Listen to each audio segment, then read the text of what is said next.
seaweeds diri isa gid ini sang gahatag sang income sa aton diri nga pumuli. For generations, the people of Chabas have relied on the bounty of the sea for their livelihoods. But as pressure on traditional fishing methods grew, a new opportunity emerged from the depths: seaweeds farming. With its nutrient-rich water and ideal climate, Chabas became a hub for seaweed farming, a practice that not only sustained livelihood but also nurtured the marine ecosystem. But it's more than just a crop, it's a lifeline. Through careful cultivation and harvesting techniques, the community of Barangay Chabas has turned seaweed farming into an art form. With each harvest, they reap the rewards of their labor, ensuring a brighter future for generations to come. Join us on this journey as we uncover beauty, importance, challenges facing the world of seaweeds. Pila ka bulan ma-harvest, bali halin sa pagtanom ang pinaka dipon sa inugbulad sa bali tidua ka bulan kag tunga na siya hasta sa 3. Paano niya maalagaan sa maayo inyo tanom nga seaweeds? Siyempre ati panon sa maayo. Mga na bulan sa Agosto, September, muna pwede na harvest. Hasta September, Oktubre, sa Nobyembre na hinarbisanay. Pero ang pagtanom niya, halin Mayo, Hunyo, Hulyo, itanom na. Sa isa ka tuig, pila ka magtanom kag kapila ka man mag-harvest? Hindi man makakuanan, hindi man matandaan kung kapila mag-harvest. Kasi mag-harvest ka, sige-sige na na.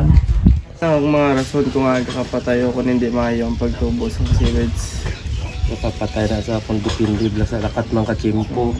Nakapatay sa akong kisa kung may ara may manghilo, mang tubli bala o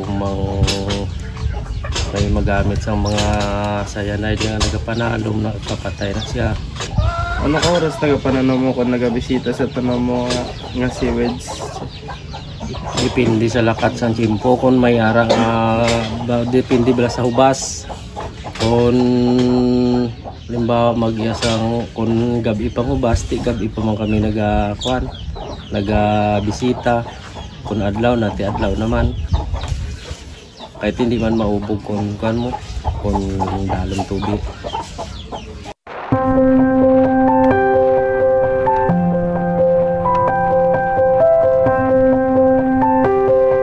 Ano na, Choy, ang mga bagay nga na pundar niyo sa pagpangabuhi tungod sa seaweeds?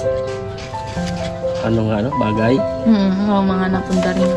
Damo naman mga limbawa sa patakod ka kurinte, tapos napaubra ka sa kayan,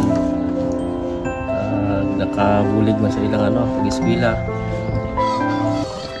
Ano ang rason kung nagka-interest ka mo sa pagpananom ka seaweeds?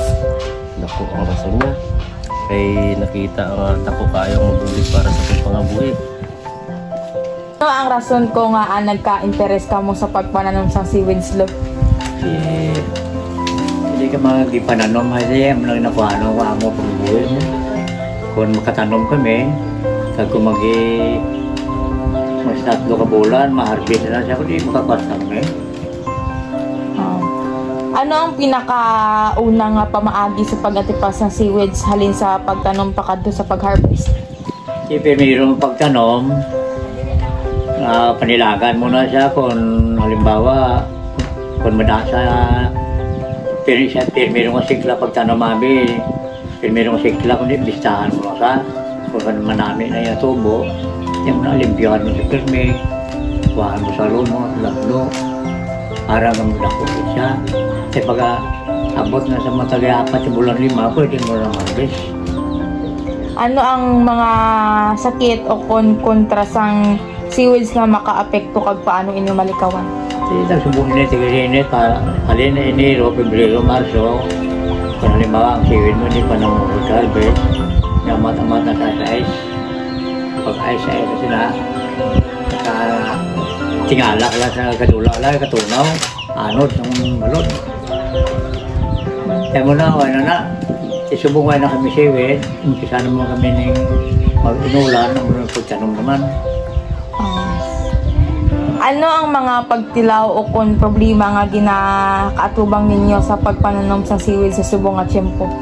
Siyempre yung problema namin tingad lang eh. El Niño ni. Matanong kami, hindi may akong buhi. Eh, tungaw man. Sa pagpa-eskwela ka sa kabataan, dako ang mabulig yaman. Do ano naguros ang kabuhi na ma'am ang